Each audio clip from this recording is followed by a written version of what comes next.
Hello and welcome. We've all seen prices rise to astronomical levels for laptops and tech in 2025. The introduction of the RTX 5000 generation GPUs has taken prices to levels unseen since the early mid-90s. In light of this, I asked the question, is it still worth it to buy last-gen RTX 4000 equipped laptops to save a bit of money? This question gains further weight when we consider that the RTX 5000 generation has brought minimal gains across the stack within the last decade or so, and with the exception of course, the RTX 5070 Ti and perhaps the 5090. There seems to be a chasm forming in GPUs as well as mimicking what we see in our societies today, those who are GPU rich and those who are not. I have here the MSI Creator Z17 HX laptop released in 2023 with the RTX 4000 GPU, particularly the RTX 4060 here. I picked this laptop up with my own money and have been using it for the past several months as a video capture and streaming workstation. I've also done video editing, content consumption, and of course gaming on this laptop. Let's see if this Intel Raptor Lake and 4060 equipped laptop is still a good buy. Everything you'll hear in this video is entirely my own opinion. No one has seen this content beforehand or had any input on what I have to say. If you're enjoying my content, tap like, hit subscribe, and turn on the notification bell. If you're thinking about buying this or anything else that I cover, use the affiliate links in the description below. It costs you nothing extra and helps me keep making content like this.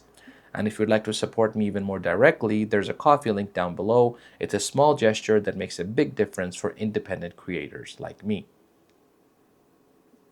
The Z17 HX is certainly a looker with its aluminum all-metal body and that, recessed bezel there. It's very easy one-hand opener and close. You're going to be able to get that with balanced weight distribution through this thing. And that bevel kind of makes it easy, but still a little bit tricky to dig your nail in there to get the laptop open. If you look at the weight here, just over 5 pounds and about 18 ounces here. So not going to really break the back. 2.6 kilograms. It's, fairly respectable for a 17.3-inch class size laptop. And of course, we have here with the stickers, we'll see that this is Core i9 Ultra. This is the 13th generation Raptor Lake CPUs, plus we get the RTX 4000 series graphics in this laptop. That means you're going to have enough horsepower for graphics, gaming, workloads, content creation, video editing, and whatever other workloads you can dream of with this device.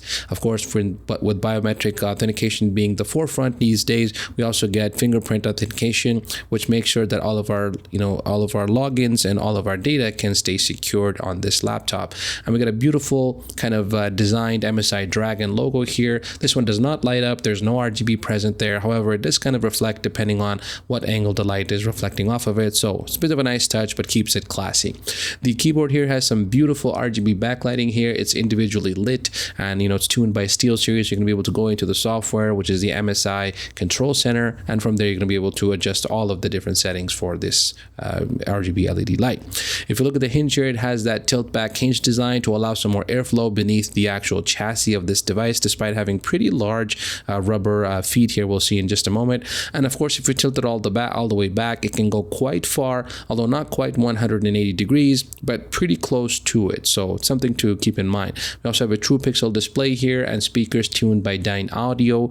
We got 4 speakers, 2 woofers and 2 tweeters. So it's fairly good sounding audio from a 17-inch class speaker.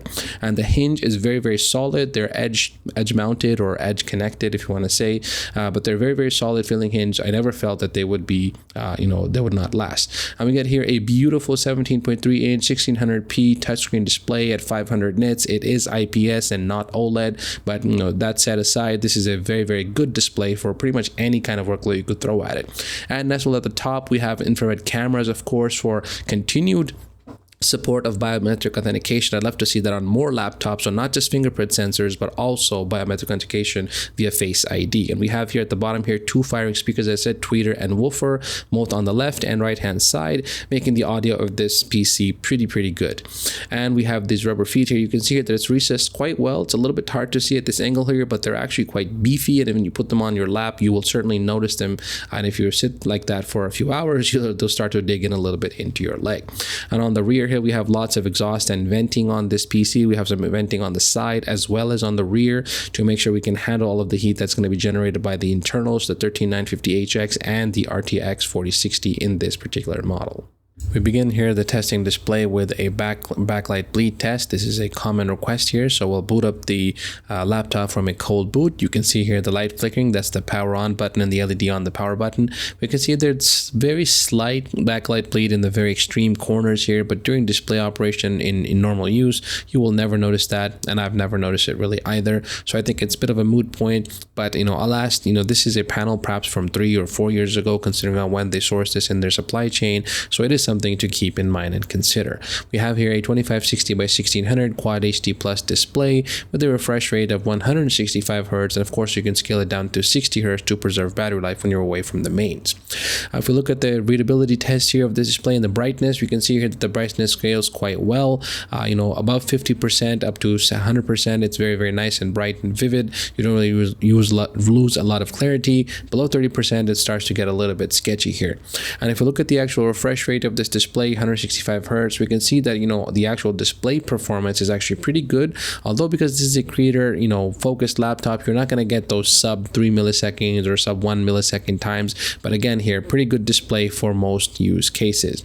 And MSI includes this true color palette here, this app that allows you to switch between the different display profiles that allow you to focus on work. For example, Adobe RGB, display P3 itself, sRGB, etc. And changing these modes, as you'll see here in the actual video playback, really does affect the color saturation, how the colors are actually rendered. So it's nice to see that we have this level of control without having to mess around with Windows display color profiles, but rather we can actually adjust this almost on the fly using this MSI True Color app. I found this to be quite helpful for creator workloads or even for gaming and content consumption. The Z17 HX comes with the Intel Raptor Lake 13th generation CPU. This one has 8 P cores plus 16 E cores for a total of 24 cores, and of course with hyper-threading we get 32 threads of operation here. That means plenty of power. No matter what workload you throw at this particular device, it's going to be able to handle it for you. The base clock is 2.6 gigahertz, but it can boost well above 5 gigahertz, combined with the faster memory that came with these CPUs, 5600 megatransfers per second and DDR5. And we also get 2 SODIMM slots on this laptop, so you can actually upgrade beyond 32 gigabytes of capacity.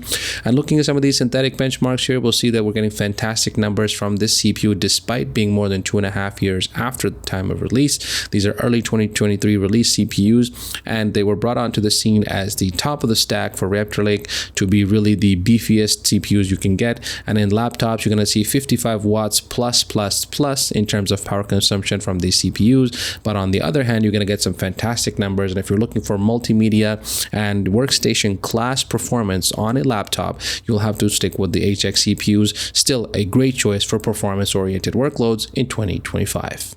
This is a test of the built-in Full HD 30 FPS webcam with infrared sensor support for Windows Hello and biometric authentication in the MSI Creator Z17 HX with the 13th generation Raptor Lake Intel CPUs 13950HX in this particular model here, and equipped with the RTX 4000 generation. This is the RTX 4060 equipped laptop here, as we talk about the particulars of the prices that have gone insane in 2025 for gaming laptops and performance machines versus whether there's still room and reason enough to buy a used laptop, perhaps something with an RTX 4000 generation CPU, considering that the gains have been minimal.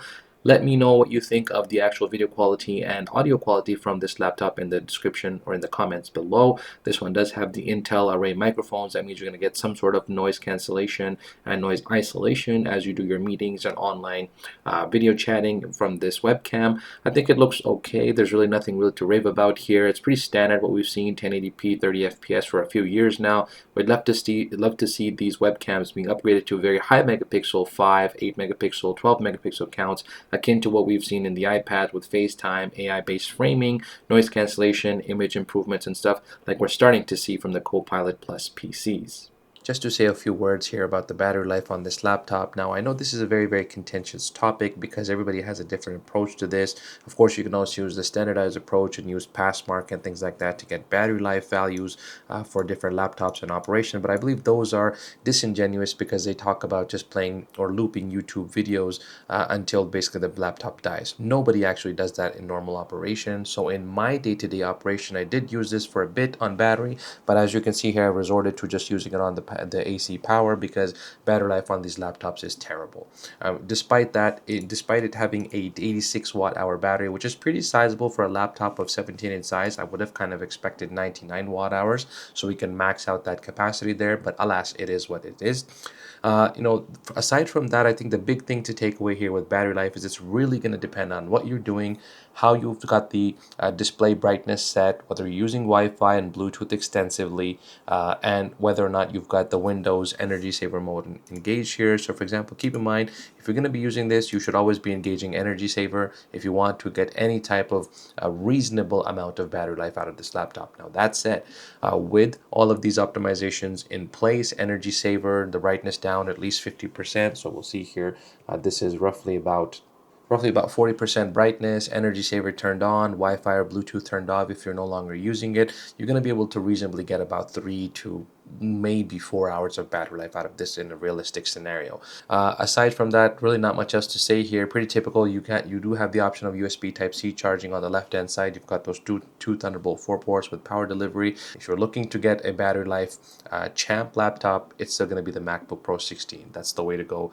There's just simply no comparison on the Windows side, still well into 2025. We'll start with a look at the synthetic benchmarks here from the RTX 4060. This is a GPU that has become very familiar to us over the last 3 years or so, since it was released onto the scene in early 2023, isn't it? And as we can see here, it puts out respectable numbers. Of course, the highlight with the RTX 4000 series was the DLSS with frame generation, which allows you to insert black frames, or frames that are interpolated rather, between actual frames that are generated by the GPU to give us better and improved frame rates.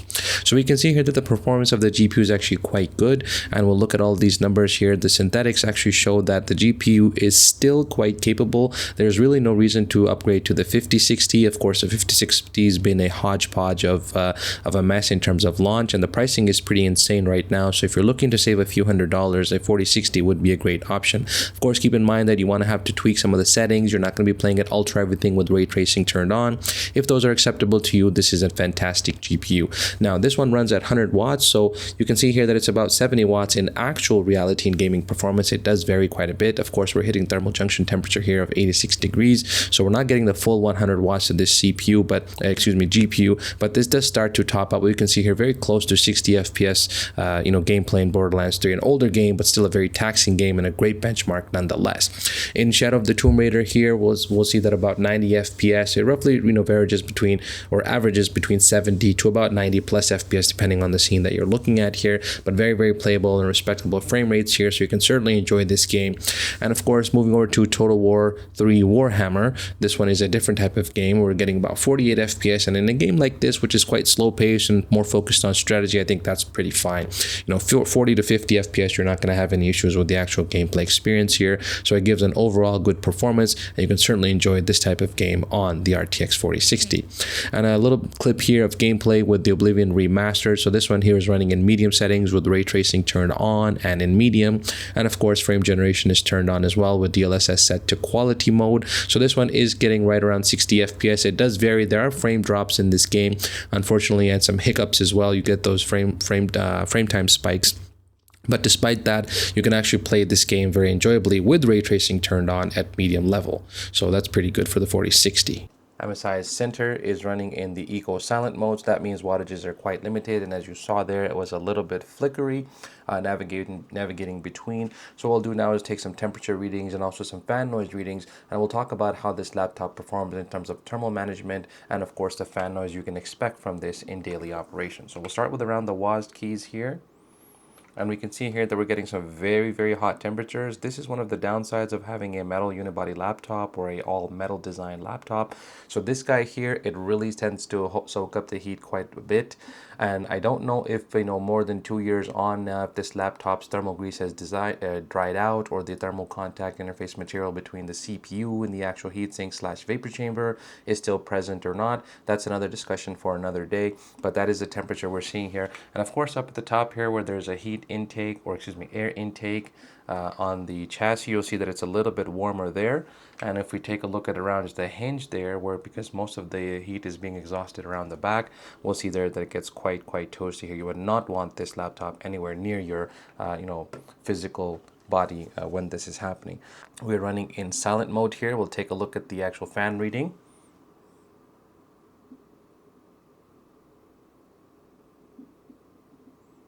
And we can see here that it's nearly about 40 decibels. It's pretty quiet, fairly silent, I would say. I'll put the microphone there so you can hear the actual, type of noise that the fan actually makes. I think it's worth knowing that there's a little bit of a whimper, if you will, from the fan noise itself. So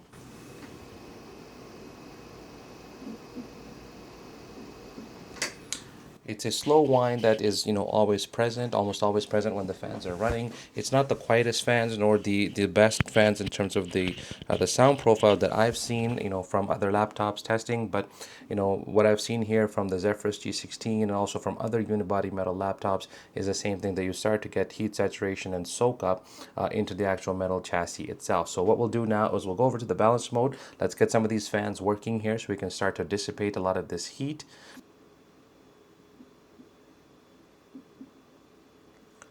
So in balance profile, the fans do become audible, but again, it's not very distracting. It's a similar type of sound, but just a higher pitch now because the fans are spinning louder. Let's take a look at our temperature readings. Because this has been soaked with heat for quite a long time, I don't know if the effect is going to be immediate here. So we can see here that we're still sitting at around 50 degrees. Balanced is simply not enough to keep this laptop in check with the 4060. Now keep in mind that this is running a full fat 4060. That means it's going to be full capable of 140 watts. Truly though, there's going to see about 100 watts of power actually on the GPU. Okay, so with our on-screen display here, we can see that in balanced mode, we're pushing about 60 watts of power to the RTX 4060 in this laptop. Our GPU is sitting at 88 degrees, so very much at thermal throttling. And we've got 94 degrees C on the CPU package. So actually, let me clarify. It's not thermal throttling, but it's sitting right at the thermal junction limit for the GPU, so that 4060 cannot push any further.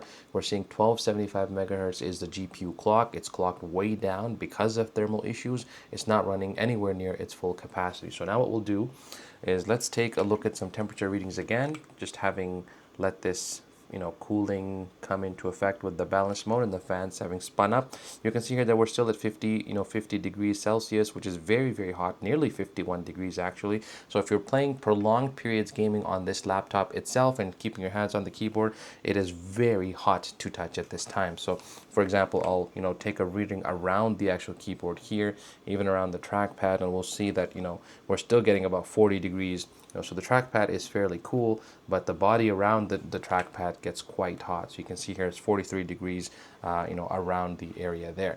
So what we'll do now is let's crank it up to extreme performance. We need to get those fans spinning up even faster.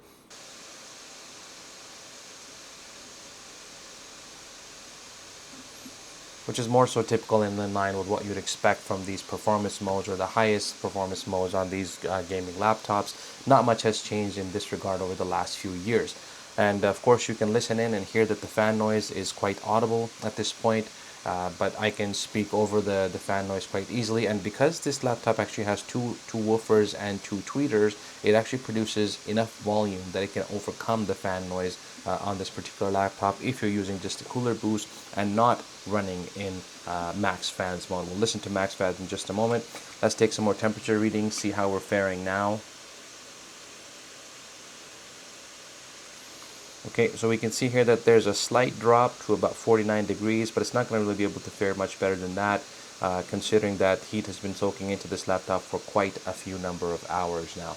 Now, if we look at our GPU here, we're still sitting at about 88C, 1600 megahertz, so slight boost to the GPU clocks, 78, about 80 watts of power being pushed now to the RTX 4060, and about 4500 megahertz on the CPU, with 94 degrees sitting pretty stable with 20 watts going to that 13950 HX. We do get this granular controller over the fans. However, this is a little bit painstaking to deal with. So for extreme performance mode, there's a few different fan speed configurations. There's auto, which I've just switched over to now. Cooler boost is pretty much max fans, and advanced is if you want to adjust the fan curves yourself. So we'll just set these to defaults here. Go to auto mode.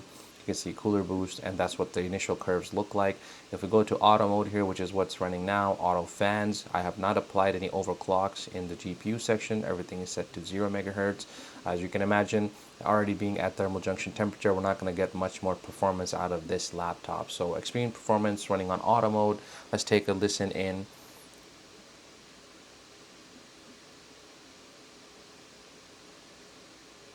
roughly 50 or 51 degrees or 51 decibels, excuse me, of fan noise from this laptop. If you take a look at the surface temperatures around the keyboard where you would generally be resting your hand, you're going to see about 45 degrees C, which is very, very hot. Probably the hottest I've seen of end of many of the laptops that I've tested over the last 2.5 years. So cooler boost, which is essentially max fans, roughly 57 to 58 decibels, which is pretty much in line with most other gaming laptops in their highest performance modes. And we can see here that we're still sitting at about 50 degrees C. We're pushing about 80 watts now to the GPU, about 1650 megahertz. So there's been a slight boost to the actual GPU clocks because of that extra 10 watts or so roughly. But we're still sitting at 88C on the GPU, so we're hitting right up against that thermal junction temperature, and 4600 megahertz on the CPU with 93 degrees on that CPU. Now, unfortunately, in the BIOS for the CPU, and I'm running, or this laptop, and I'm running the latest BIOS here, MSI has not allowed us to be able to do thermal junction temperature control for the CPU because these 13th gen Raptor Lake CPUs ran hot. These CPUs were very hot to begin with, and some of the manufacturers such as ASUS allowed that you would go into the BIOS and set the max temperature to be 85C, which would reduce the overall power consumption.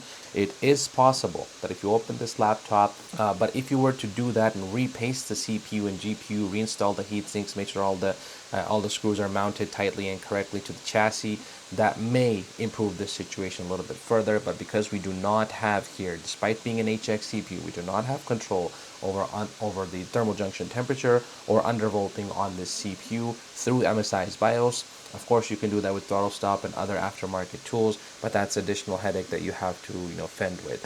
Of course, if you have some headroom, you can run in the balance mode. The unfortunate thing about balance mode is you don't have the ability to adjust your fan speed or your fan curve independently. For whatever reason, MSI has decided to tie that to the extreme performance mode. Alternatively, you could switch to Smart Auto, in which case you do have the ability to go in here and set some other things, but this is not allowing you to do fan control either. So if you want fan control, you gotta be in extreme performance mode. If we look at the pricing for the 5090 equipped laptops, which is the top of the stack for the 2025 and the RTX 5000 generation, we're seeing well above $4,000 US in terms of pricing. Some even go $5,000 or $6,000 depending on the specs there. I simply do not understand who's able to afford to buy such laptops every year or 2 years. If you look at the 5070 Ti, which is a more mainstream or mid-range offering, which many people would prefer to buy, we're still well over $2,500 US dollars. That is still a very, very steep price to pay for that performance. And finally, if we look at something mainstream, 5060, which is supposed to be very much a broadly available laptop, you're still seeing close to $2,000 for premium devices, which simply does not make it affordable, or well close to 3,000 Canadian dollars, which is absolutely insane.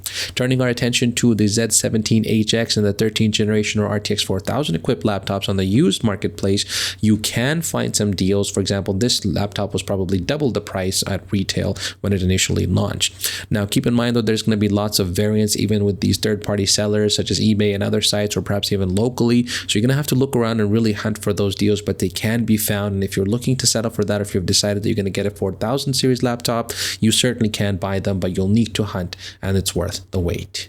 So then, to conclude of my opinions on the Creator Z17 HX and the Intel 13950 HX, the Raptor Lake generation, how does this fare 2 years later, some more than two years later actually?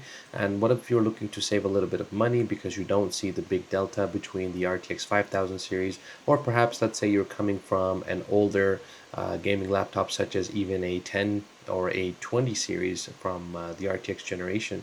That means you've skipped a few generations. You were hoping that 50 might be your chance to really upgrade, but then you found out that, well, you know what, the 50 and 40 are so close alike and the prices have just gone insane.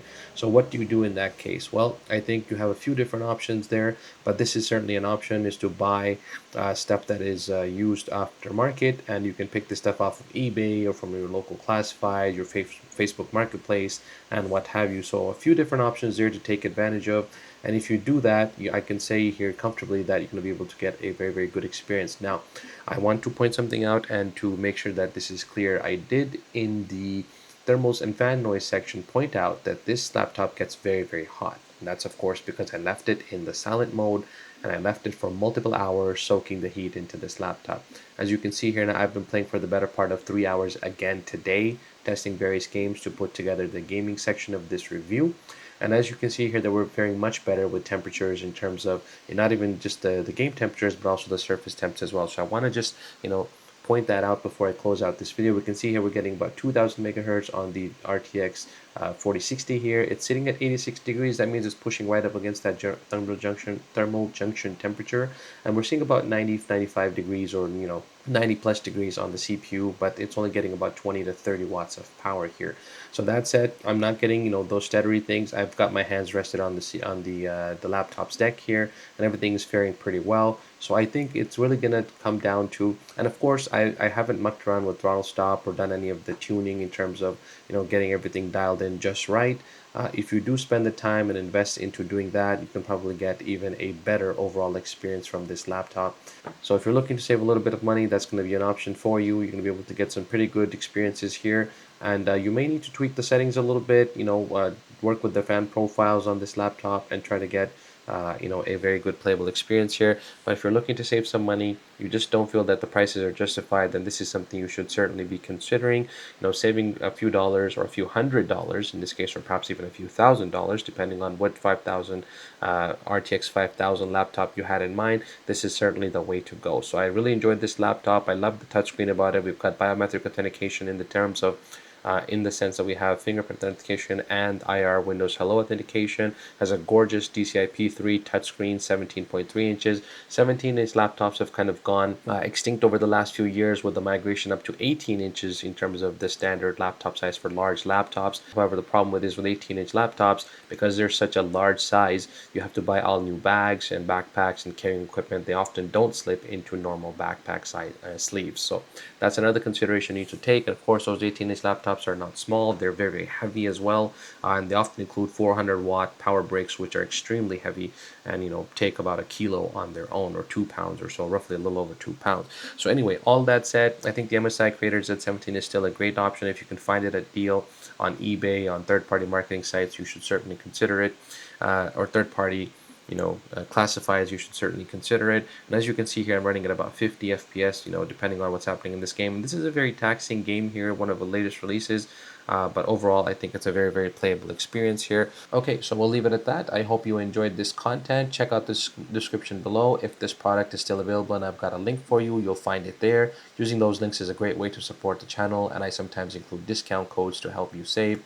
And if you'd like to support me directly, you can do so by buying me a coffee using the links below. It's a small gesture, but it really helps independent creators like me continue doing what we do.